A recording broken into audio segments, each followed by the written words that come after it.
Mami po, single. Isa lang po, tsaka isang LTV. Huwag na lang po yung mami.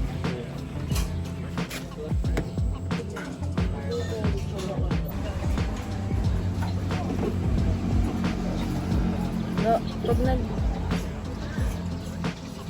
So yun guys, kakatapos na namin kumain. So punta na kami palengke.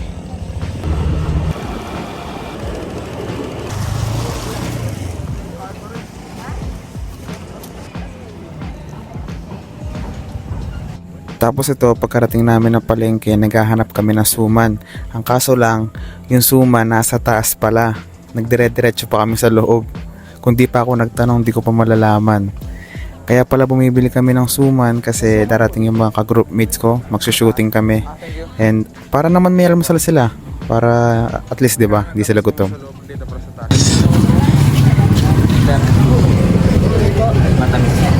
Paano malalaman? Sarap to. Sa ganito niya, boss, magkano? 20. Hindi ka maganda to.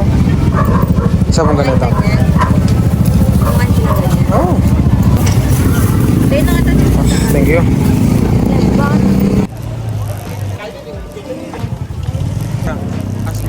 At ayun nga, pauwi na kami nito at nag-timelapse na lang ako para ma-maximize yung video kahit papano. And then nung nakauwi na kami sa bahay, yan, nagwalis-walis ako kasi sobrang kalat, nakalat ng mga aso, mga ngat-ngat na papel, plastic, kung ano-ano. Kaya nagwalis-walis na lang ako dyan. Tapos minap ko na rin at the same time para, yun, alam mo yun, malinis naman yung sahay kahit papano. Ayan, nagmamap na ako dyan. Nag-timelapse na lang din ako para, siyempre yung storage ng iniisip ko din. And then, sa part na to, iniintay ko na yung mga ka-group mates ko. So, nagwalis-walis muna ako sa labas para pag dumating sila, syempre hindi naman nakakayang pumasok sila tapos madumi yung bahay, diba? So, iniintay ko na lang sila niyan.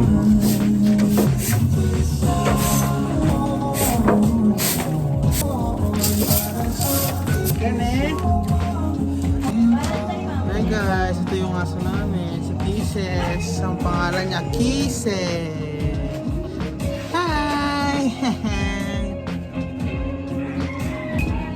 Ito naman si Max. Hi Max. Smile. Smile. And then ayun nga, natatanggal na ako ng mga sinampay kasi maya-maya ako naman yung maglalaba. Sobrang dami kong isasampay. Legit, sobrang dami. So ayun, nood lang kayo ng video. Enjoy! So ayun guys, quick update lang. Kakatapos lang ang shooting namin sa ginagawa naming short film sa Soslit. Yun, nakauwi na yung mga ka-group mates ko. And then papakita na lang ako ng clips ng ginawa namin today. Asa o sumulat bago tanggapin sa langit.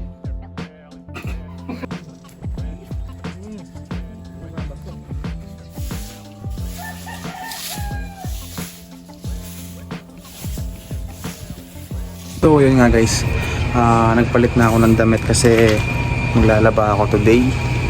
And today is Sunday and bukas may pasok na ulit. So kailangan natin laban yung mga damit natin para the rest of the week walang masyadong abala.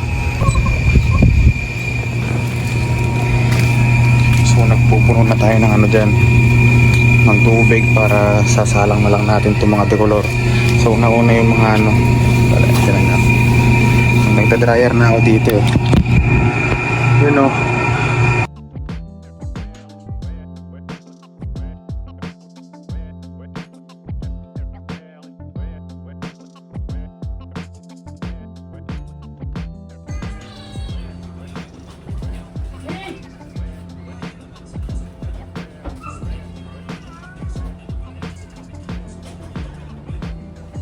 The next day. So yun nga guys, it's 11:30 in the morning. So 1 o'clock PM yung class ko.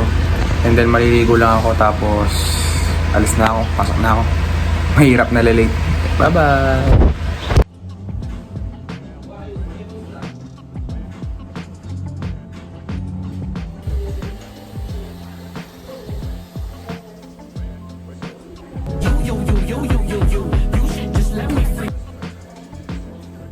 I know